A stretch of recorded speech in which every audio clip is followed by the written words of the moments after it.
Hello, everyone. Welcome.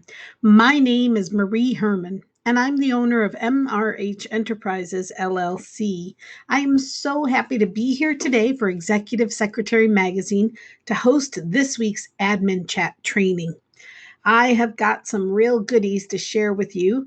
I'm going to hit the highlights of some of the new features that are available now in Microsoft Office 2019 under the Microsoft 365 platform. There are some awesome tools that have been added that administrative professionals will love.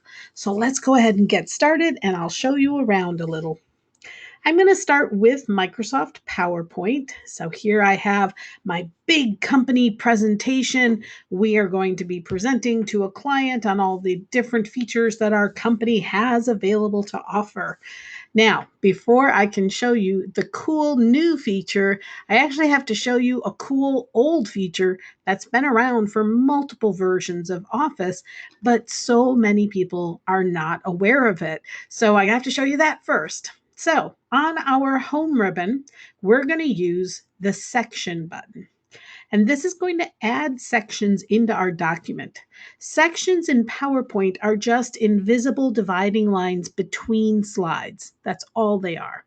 They don't do anything as far as your actual slideshow is concerned. So you won't even know you have them if you're looking at it in slideshow mode. But these are fantastic organizational tools for admins. So I'm going to go ahead and insert a new slide section. And so I'll click between two slides here, click section. I'm going to do add section. Now, even though you'll notice in the background I have this cat slide and it says cats, it doesn't have to match the name. It's not uncommon that our section will have a section header slide on it. That's an actual layout in a PowerPoint presentation, but that's not required to put sections in. They're two independent features from each other. So I'm going to call this section our marketing section.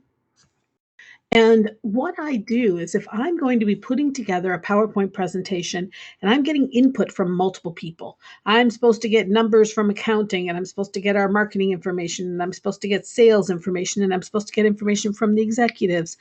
I will create sections for each one of those groups when I create the PowerPoint. So in this case, this is marketing. Marketing has given me a couple of slides, but they are actually draft. They're telling me that they're going to give me a few more. They're not really done yet. They want to massage them a little bit. And so marketing is giving me slides, but they are draft. So I'll put that in, rename it.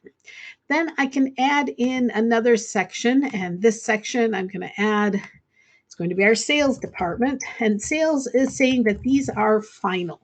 Now, I don't have to write that final in there, and I can name these sections anything that I want to. They could be by project, they could be by person's name, they could be by department, they could be by anything I wanted them to be. I use the draft and the final for my own internal purposes, so I know, am I still waiting for more slides from someone, or have they given me everything and said, this is it, it's done, it's final. And so I use this just for my own internal purposes.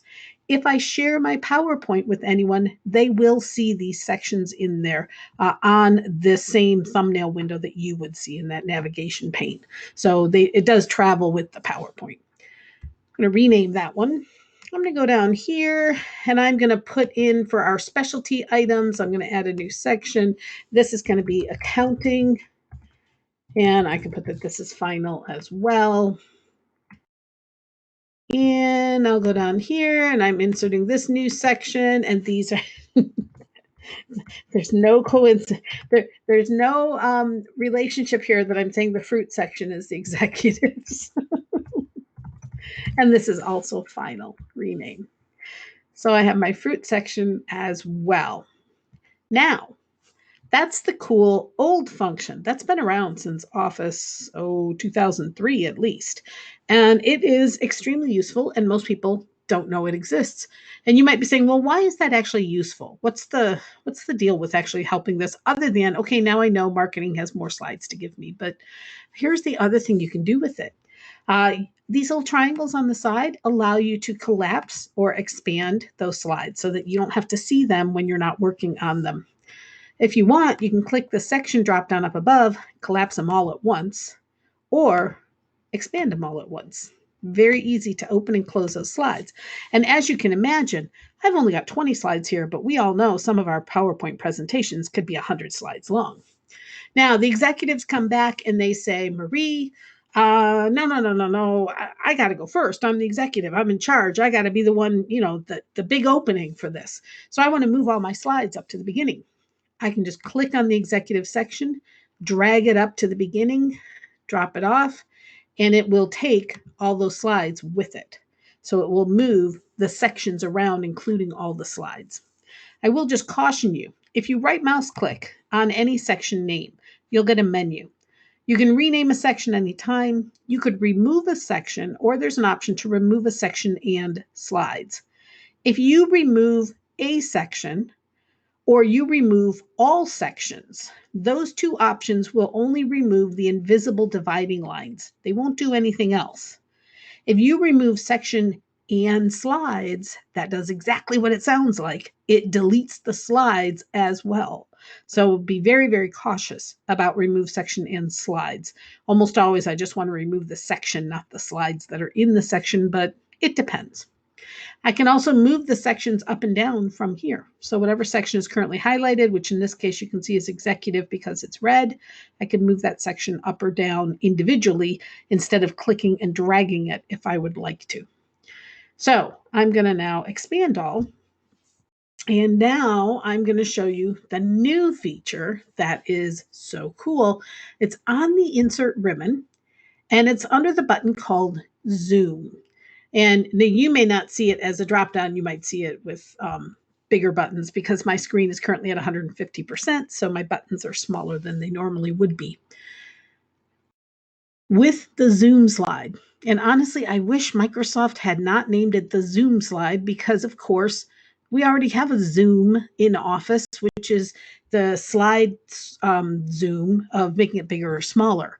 That's not what this is related to. It's totally different. What the Zoom slide allows you to do is to insert a summary slide. You can think of this kind of like a dashboard. And so when I click on Summary Zoom, by default, it's going to check all those slides that have a section break right in front of them. So the one where I put executives, that was the fruit slide. The one where I put cats, vegetables, specialty items, anywhere that has an actual section break in front of it, that will get checked automatically here. And so that creates this new slide that is a summary of these slides. I'm going to go ahead and click Insert to add these. And so what has happened here is that it created this new slide. I'm not sure what's going on with my fruit slide here. It created this new slide that has these thumbnails of the individual section slides where I created the sections. It also brought up a new ribbon called Zoom. And with Zoom, we can edit the summary, which means I can go in and pick a different slide. If I have one that I think isn't working as well as some of the others, I can rearrange that. There's my fruit slide back. Not sure what happened there. Just Office being ornery. I can reset the layout if I want to. If I go and I play around with this and I click and drag this here and I click and drag that there, and then I say, oh, well, that looks terrible, I can just reset the layout and it will go back to what it was originally. I can change out the images. If I don't like these images, like my boss comes back and says, Marie, yeah, that's really cute how you put a picture of your cat in there, but no, that can't stay in the customer presentation. I can change that image out. So I could put it in from another picture on my computer, from a picture online, or from the icons that Microsoft provides. And by the way, Microsoft recently changed the icon collection. So if you haven't looked at it for a couple of weeks, be sure you pop in there and take a look because it has changed dramatically from what it was recently. Next, I have options here to return to the Zoom or include a Zoom transition effect. Return to Zoom says, when I go to this section, cats, during my presentation, it's going to go through all the slides in the cat section. When I get to the end of the cat section, Do I want to go back to this zoom slide, which would be return to zoom, which is checked by default, or do I want to actually go on to the next section, which is the vegetables section? So that is something that I can choose individually by section. So I could have some return to the zoom slide and others just keep going forward. The zoom transition is an effect that I will demonstrate to you where it zooms in on the slide. It's a little smoother transitional effect. It may or may not be smooth today. We'll see how the internet is, but know that on your computer, on a projector, it's a very smooth transition effect. So my first slide is the fruit slide. I'm going to have that return to the zoom. But my cats slide, I'm not going to have return to the zoom. And then my vegetable slide, the next section, I am not going to have a zoom transition. So you'll be able to see these different effects. And then my last item, zoom transition, I'm going to include, but I'm going to make it a little longer. Let's make it 3 seconds instead. Each one of these can be customized with different frame options. So they have a bunch of different frame options here, the same that you would see in any picture option. I can change the border. I can apply some effects. These are the same effects that are available to pictures, like adding shadow effects and glow and whatnot. I can change the background of the zoom if I would like to, and the background of the home slide. I can put in alternate text. I can stack these differently if they're overlapping with each other as to what's in the front and what's in the back. I can change the size and the height. So I have some options here for things that I can change. So now I'm going to go ahead and start my presentation. Here's my big company presentation. I hit enter. I now have my summary zoom slide. I'm going to go to the fruit section first. And so you'll remember that one was set so that when I get through this section, when it is done, it zooms back to the main summary zoom slide. So you will see it came right back here to this dashboard slide. The cats one, on the other hand, I said, don't come back. Instead, go on to the next section. So when I'm done looking at my cats, here is cat number 1 and cat number 2. I should put cat number 3 in there. She's going to get her feelings hurt. But it goes on to the vegetables section instead because I unchecked that box that said return to zoom. With the vegetables section, oops, sorry, I didn't mean to go out of that. With the vegetables section, when I click on that, remember I said that I was going to eliminate that zoom transition effect. So fruit had it. Here's the fruit effect. See how it kind of zoomed in there? I've got to stop hitting escape. Sorry. Don't hit escape to get out of that effect because it takes you back out of the PowerPoint presentation, which I know in my head, but my fingers are faster than my brain sometimes. So you saw fruit zoomed in there. Vegetables, on the other hand, does not have the zoom effect. And so it just flips to that slide. No special zoom effect with it.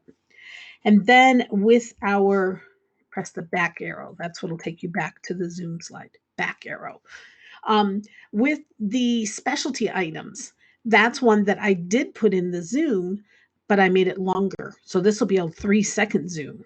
And so you can see we're zooming in much more slowly. Now, I will tell you on my monitor, on your projector, it will be a very smooth transition. With the internet, it was a little bit jerky, but it is normally a very smooth transition effect. And so that is the new summary zoom effect. I love it. It works great within PowerPoint, and it really is something that you can use to be more efficient when you're working with Office. Another new function in Microsoft PowerPoint is the morph transition effect. I love this effect. It is so cool. Although this is another one that might not look as impressive on the internet as it does on your computer, but it looks awesome on your computer. So I'm going to show you the effect of it first, and then we'll go in and we'll create it. So here is the effect without using the new morph transition effect. I can start out with a grouping of objects, and when I go to the next slide, it just flips the page. There's no action for how it gets from the individual parts to the final form. This effect is the exact same two slides, but with the morph transition effect applied instead. So now when I hit enter, see how they slide together and they create that final effect. I'll show you one more time. Here's an example where we start out with various pieces scattered around on the page, and then they morph together to create a very cool effect.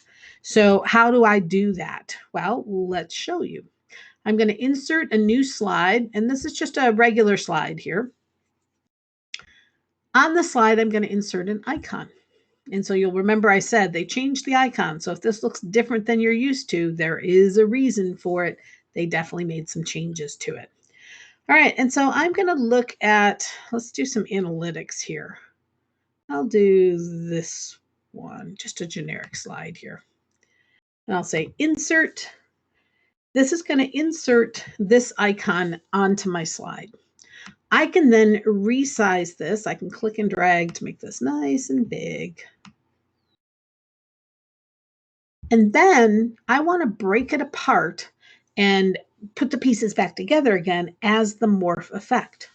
Now, in order to do that, I first have to separate this into pieces, which means I have to ungroup this image. When we do that, I'll click Group on the Graphics Format ribbon, and I want you to notice it says Graphics Format because right now this is a Microsoft graphic. But when I ungroup it, I'm going to get an error message here. Well, an informational message. This is an imported picture, not a group. Do you want to convert it to a Microsoft Office drawing object? Why, yes, I do. Okay, now all it did was change it to a shape format. It did not actually do the ungrouping at the same time. So now it's a shape instead of a graphic. I repeat that action on the shape format ribbon, group, ungroup. Now this has been divided into all the individual components. And so you will need to do that as part of the morph transition effect if you want to use something like icons and have them break apart and reassemble. It can go either way. You could have them split apart. You could have them reassemble, whatever you want. You could do both and then have it break apart and then put back together. And that could be actually a very cool effect in itself too. So now I have this slide that has all these pieces, parts on it. And I want to create a second slide where I'm actually going to apply the transition effect. So to do that, I can click the drop down on new slide and choose duplicate selected slide. Now I have two of them. On the second slide, I can then apply the transition effect. So under transitions, morph. You can see it added the little icon below the slide number that's telling me there's a transition effect. So I have my first slide, which has no transition effect applied, and this is the one I'm going to make my changes to. Then I have my second slide that has the final state of what I want it to look like when it's all assembled again. So here I can take on my first slide, here's my outside. I'll take this one and I'll put it up here. I'm going to take this one and put it up here. No, I'll put it down here. I'm going to take this one and put it up in the corner. I'm going to take this one and put it down in the corner. That's all I need to do at this point in time. And so then if I start my slideshow, here it is on the first slide with everything scattered about. I press enter. And there it transitions into the new effect with the morph transition.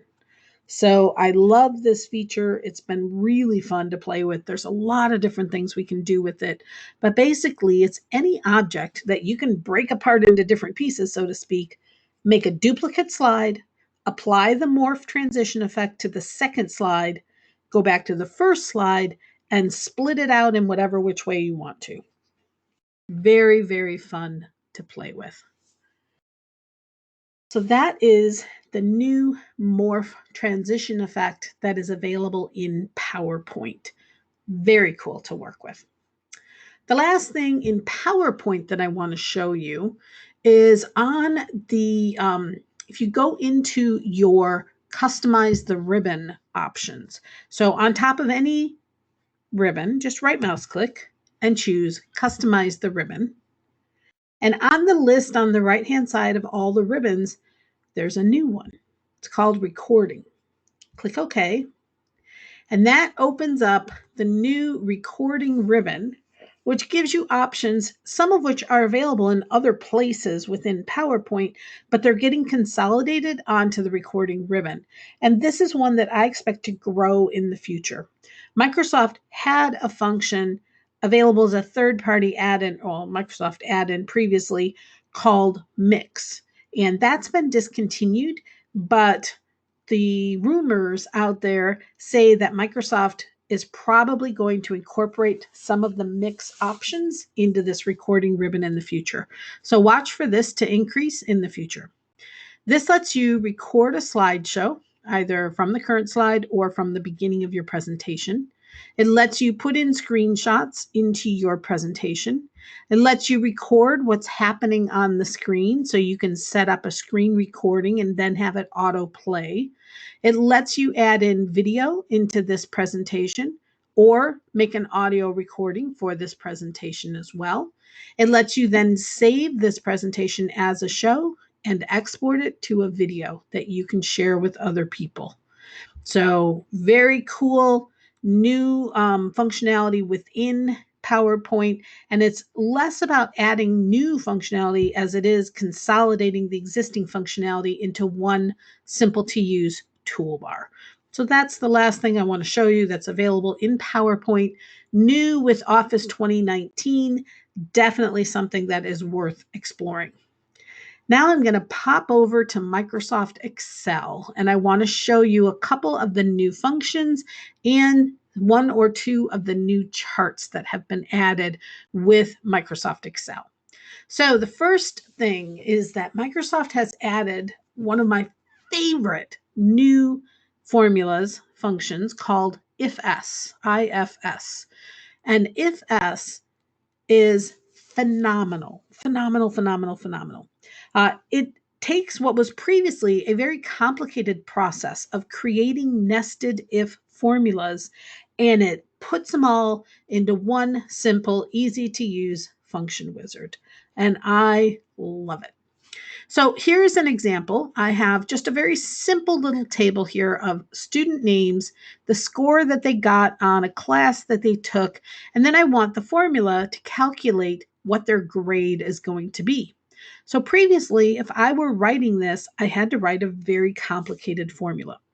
Now, the basic formula of an if formula, just plain IF, no S on the end of it, the basic premise of an if formula says, if this is true, then I want you to do this.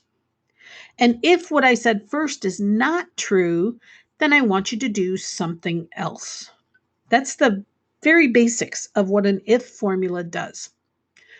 A nested if formula allowed you to say, if this first thing is true, then I want you to do this. If the first thing is not true, then I want you to check a second thing. If the second thing is true, I want you to do this. If the second thing is not true, I want you to do a third thing.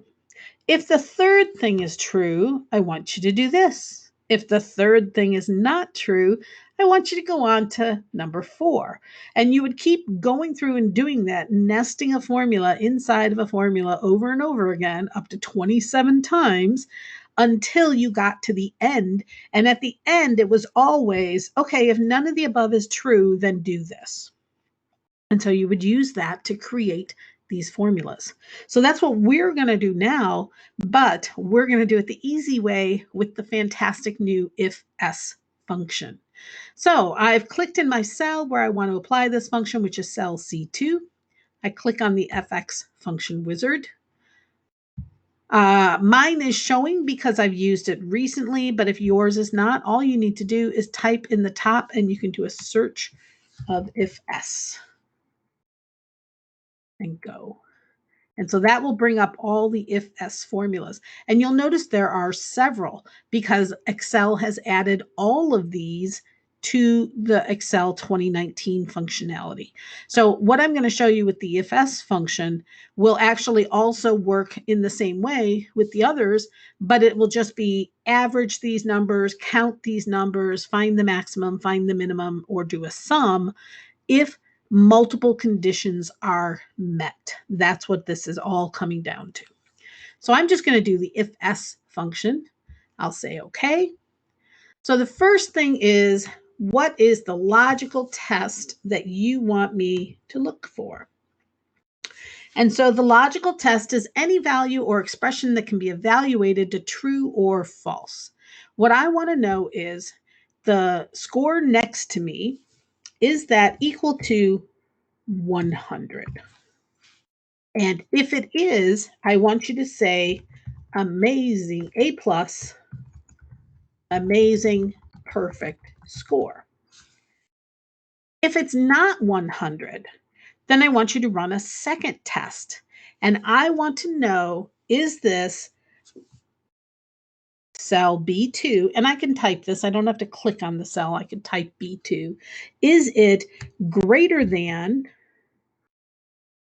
or equal to 90? And if it is, they got an A. Cell B2, is it greater than or equal to 80? Now, if you put these in the wrong order, then it will go by what it comes to first. So if I said first, is it above 80? Well, yes, it is. So they would get a B. It's not going to go on and check for logical test number 2, logical test number 3, if the first test is true. So make sure you're putting your tests in a logical order so that they'll be in the right order if it's true. So in this case, I have my B2, is it greater than or equal to 80? If it is, I want to make it a B.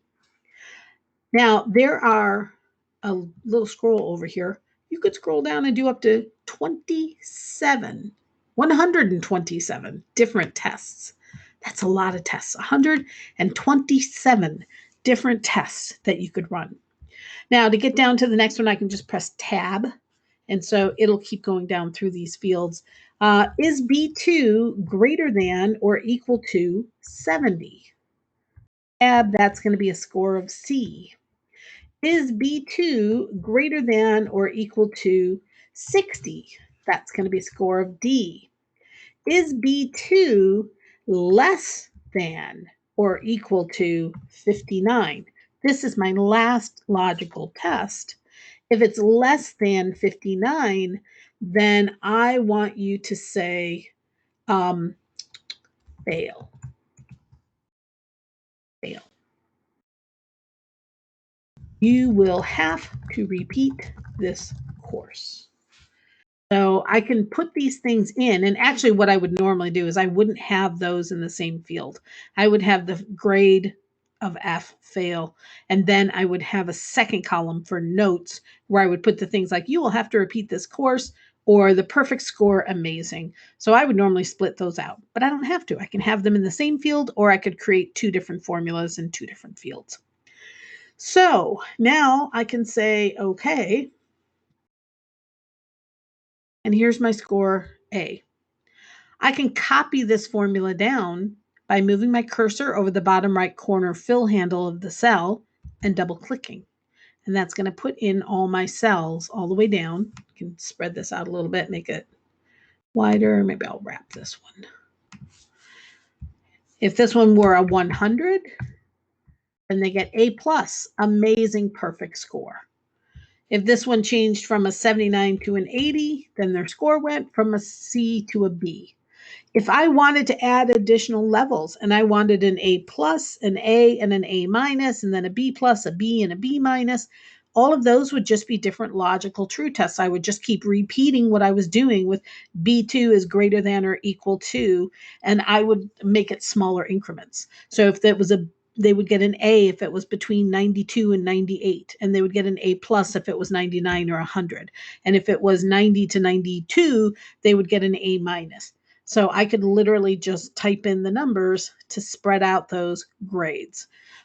Super easy to do this compared to what it used to be, which, oh my gosh, the writing I used to have to do for some of these formulas, it could be hundreds of characters, and you had to pay attention to every double quotation, to every semicolon, to every single comma, everything. And so here is what this formula looks like when it's all said and done. This is what we used to have to type manually to create this formula. So thank goodness that Microsoft has created this formula. I love it, love it, love it. I strongly encourage you to play around with it a bit, see if you can come up with some great uses for this. All right, next. That is one of the new functions that's been added in. There's one other thing I want to just make you, well, there's two other things I'm going to show you, maybe three. There's three other things I'm going to show you in Excel. The first is just very quickly to be aware they have updated and improved the autocomplete for functions. So previously, if you wanted a function where the name was, say, network days, the only way you could come up with the network days function was if you started typing the at and then, or the equal symbol and then net, N-E-T. So you had to do it with the right word in the first place. But if you couldn't remember what that formula name was and all you could think of was, I know it's got days in it, it's something work days, some weekdays, I don't remember. So when you just type in days, it'll show you every function that has days within it. That is improved with Office 2019 versus what it was previously. So that's one of the things that they have changed. Another thing they have added in is funnel charts. And funnel charts are intended for keeping track of things like sales pipelines, for example, where you might start out with this enormous number of people that have never heard of your company. And then you'll have a group that attends a home expo, maybe you're a construction company, and they've agreed to have you come out and give them quotes. And then from there, a certain number of them will have quotes that have been completed. And then from there, a number of them will be quotes that have been accepted. And then from there will be people who have had their jobs scheduled. And from there, there'll be people that had their jobs started. And so it's keeping track of where people are in these processes. And this could apply for anything. I mean, it could be if you're organizing a study group for the CAP for your company and you're tracking all the admins that would be eligible to take the test. And then from that, all the admins that had expressed interest in the study group. And then from that, all those that had actually signed up for the study group. And then from that, all those that had actually registered for the test. And then from that, all those that had actually sat for the test. And from that, all those that had actually passed the test. And so those are all different stages that people would pass through during that process. And Excel has created a funnel chart to make that easier to see what's going on. The general rule of thumb you want to use with funnel charts is that you're in order with your process, and usually there is some kind of a correlation where you go from step 1 to step 2 to step 3 to step 4, rather than like random numbers of apples, oranges, limes, and lemons. It's normally going to be something where there's some logic to the steps, although, it's your chart. Do it any way you want to if you don't want them to be connected. So I have now selected this data for these particular items where they were prospects, they were people that came to that home expo and they got our card, and then they called in and they asked for us to come out and give a quote. We went to their house, we gave them a completed quote, keeping safe social distancing, of course. They accepted that quote that we gave them and said, yes, this is fantastic. Let's go ahead with the work. We then scheduled the job for us to come out to their property and paint the outside of their house. We actually scheduled the job to start, so we gave it a start date. We completed the jobs, we sent them an invoice, and we received payment. And now they're done with that project, essentially. So that's an example of a sales funnel. Now, if I go into the insert ribbon, and then I take a look at my charts. And so for me, this is the little grouping of charts here where there's waterfall and funnel. We're going to do a funnel chart here. And so the intention of it is that you generally go to increasingly smaller phases. Now, it doesn't have to be from bigger to smaller. Like, for example, we could have, there's some parts that will always be smaller, like your total number of completed quotes will never be smaller than your total number of jobs that have ever been scheduled if you're looking at mass numbers. I mean, it might be that we have a lot of quotes outstanding right now, and we haven't scheduled any jobs to start, but in theory, the intention is it's going through that process. And so the numbers are getting smaller as you go through. And so here is an example of that funnel chart showing how many people we have in every place. And so sales departments would use this, for example, to know if on average we know that for every quote we give, 10% of those quotes turn into actual jobs. People say, yes, I'll take this. This is a great price. I'm going to get your service. Then we will know by looking at this funnel that if we have 400 quotes that we've completed this month, chances are we'll get 40 jobs out of that. So it's a way of estimating how much work you're going to have in the future. And it's also a way of figuring out, how long things can take sometimes if there's dates associated with it too. So if we know that on average, from the time we see a prospect at a home show to the time we get out there to give them a quote is 30 days on average, and that on average, the number of people that get quotes and then complete them, well, that number should always actually end up being immediate. But the number of those completed quotes, the percentage that gets accepted, and from there and so forth, we can then estimate how much money we'll have coming in the future and over what time frame. Like, I'll know my average job takes 2 weeks, then I know that it's going to be at least 2 weeks before I can send out invoices. And then from there, it's going to be another, say, average of 2 weeks before we get paid for that invoice. So it tells me my cash flow potentially. So there's a lot of reasons why companies will use things like funnel charts as a forecasting tool to see, what do we have coming? What's going to be bringing us in money before the end of the year, for example? Where do we stand? So that's an example of one of the new charts that's been added into Excel called a funnel chart, which could be something extremely useful for us. There's another new chart. There's actually 6 new charts that were added in Microsoft Office with 2016, but really kind of a borderline. Some people didn't get them until 2019. And so another one that's kind of nice is a tree map chart. So here's an example where we have our data set up. There's items, and I'm going to call these items are actually more categories. Category. And then we have our description. So we have salad, and under salad, we have turkey. We have sandwiches, but under sandwiches, we have turkey or ham or roast beef. For sides, we have chips and French fries and salad. And for desserts, we have cookies and cheesecake. And this shows the numbers that were sold. And let's say this is for the month of April. And so when we're working with these kinds of numbers, we want to be able to see what were our most popular choices in each one of these categories. Now, we could, of course, just look at the straight numbers.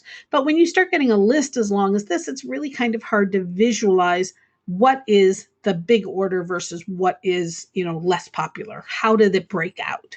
And so a tree map chart will allow us to do that. So I'm selecting the data here. I don't necessarily have to. I can just click inside the data. It would select it for me automatically. And then I'm going to go to my tree map chart, which, hang on, now I forgot which button it's under. This is where it's hard to do when here it is. Hello. I could have told if I'd looked at the button closer, I would have known.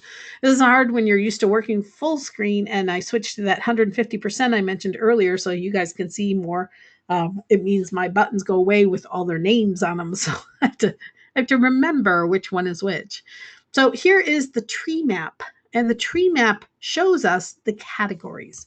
So for example, I have here my desserts are in purple.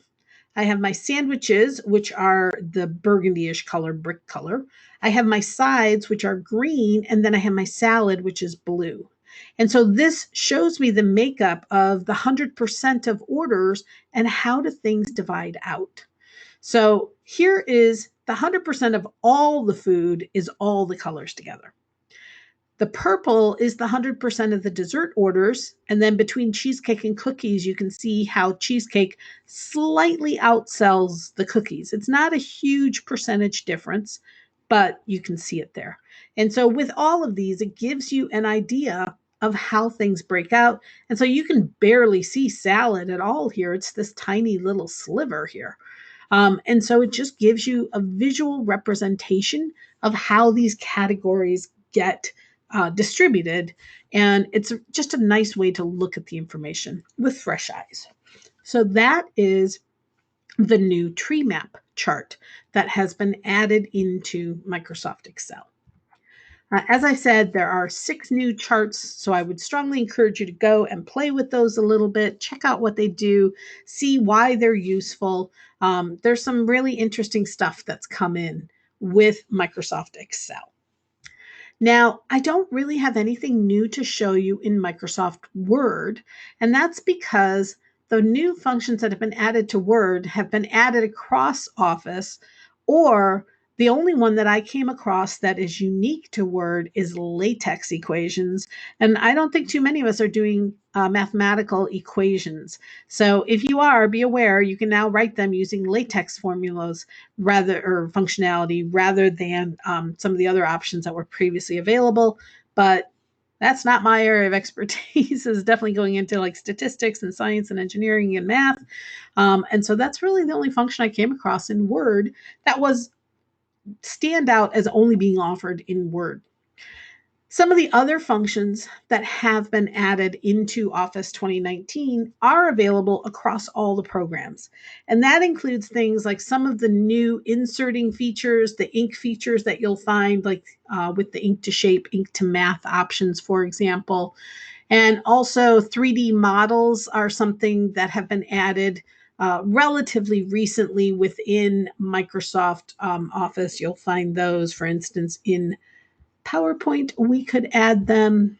Home, new slide, click on insert, and you will find 3D models there.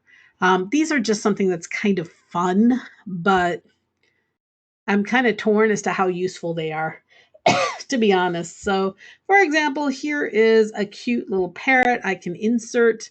It will put it into my PowerPoint slide. It kind of flies and moves around, opens up a new 3D model ribbon that we can work with. Comes with different scenes, and the scenes will vary depending on which one of those 3D models you picked. So here's one where it's flying straight on. Here's one where it's, walking around with its little peg leg here. Here's one where it's bouncing and flying. Here's one where it is just flying around. So they've each got their own little quirks and cuteness. And then you'll see different 3D model views where you can rotate it and see it from different angles, like up above or behind or on the side. And so you can kind of play with this and find one that you really love and that works for you. And then you can also pan and zoom this. So you can rotate him around and take a look at him. They're just, it's something, it's kind of fun to play with, but I'm not sure I'm going to have a huge business use for it myself. So that's one of the new features that's been added into Office, available in multiple programs. Something else that has been added new is in Outlook. Let me hop over to Outlook here. We have a new feature within Outlook called the focused inbox. And the focused inbox you will find on the view ribbon, show focused inbox. And this will show you, let me go down here to a less personal one. This will show you focused emails where there are not as many emails that will clutter up your inbox. So when you need to get down and clean out your inbox and really know what's in there, the focused inbox will hide the emails that tend to be more sales type emails. So for instance, if you've ever ordered a product from a retail store and you're on their mailing list and they send you, a weekly ad or a newsletter or a promotion, that kind of email gets switched over to the other tab instead. And so you will see things like, ads from Panera and Olive Garden. I will tell you, this is not 100% reliable. There will be some where you could get an email from an individual and it might end up on the other tab. And on the flip side, there will be some sales ads that will stay on the focused ribbon, maybe because they're particularly well written. So it's not 100% perfect, but it does help to reduce the number of emails that you need to look at. So that is something that you can kind of play with and use to help stay a little bit more on track when you're going through a ton of different emails inside of Outlook. Something else new within Outlook, if you click on File Options and go to the Calendar ribbon, Calendar tab, there is an option there for adding a third time zone. So if you work with two other offices internationally or other people internationally you need to keep track of, you can now have up to 3 time zones in Outlook instead of just 2. And so you can label them with what they are. Maybe this is boss number 1, or maybe this is Hong Kong headquarters or something like that. So you can label the different offices, set them for specific time zones, and have that available to show you on your calendar appointments. So it's much easier for scheduling appointments when you have people around the world participating. So that is new within Office 2019 to have that view 3 time zones. One more function that is new within Office 2019 Outlook is that there's an option now to know who you'll be meeting with. And as admins, I think this is important for you to know about. Previously, as the organizer of a meeting, you would be able to see if someone put down that they were planning to attend or if they declined to attend a meeting. So as the organizer, you would be able to see that. However, Microsoft has changed that setting so that every meeting participant will now be able to see that. So I think that's something that we all need to know and be aware of, that anybody now will be able to tell if someone has accepted or declined with any meeting that they are supposed to be attending. So please be aware of that change that has happened in Outlook. So these are a couple of the highlights of the new features that have been added into Microsoft Office. I hope that you have found them helpful. There is a lot of great stuff out there. There's more than I covered today, but as I said, I wanted to hit the highlights of things that would be valuable for administrative professionals. I hope that you have found this useful. Again, my name is Marie Herman. I own MRH Enterprises LLC. I provide private tutoring and study groups for the certified administrative professional, Microsoft Office specialist exams. I do advanced Microsoft Office training, including programs that provide points for recertification. So I hope that you've enjoyed this program, and I hope that you have clicked like if you do, and please leave a comment, and be sure to subscribe to Executive Secretary Magazine's YouTube channel so you'll get notified every week when they post new training videos.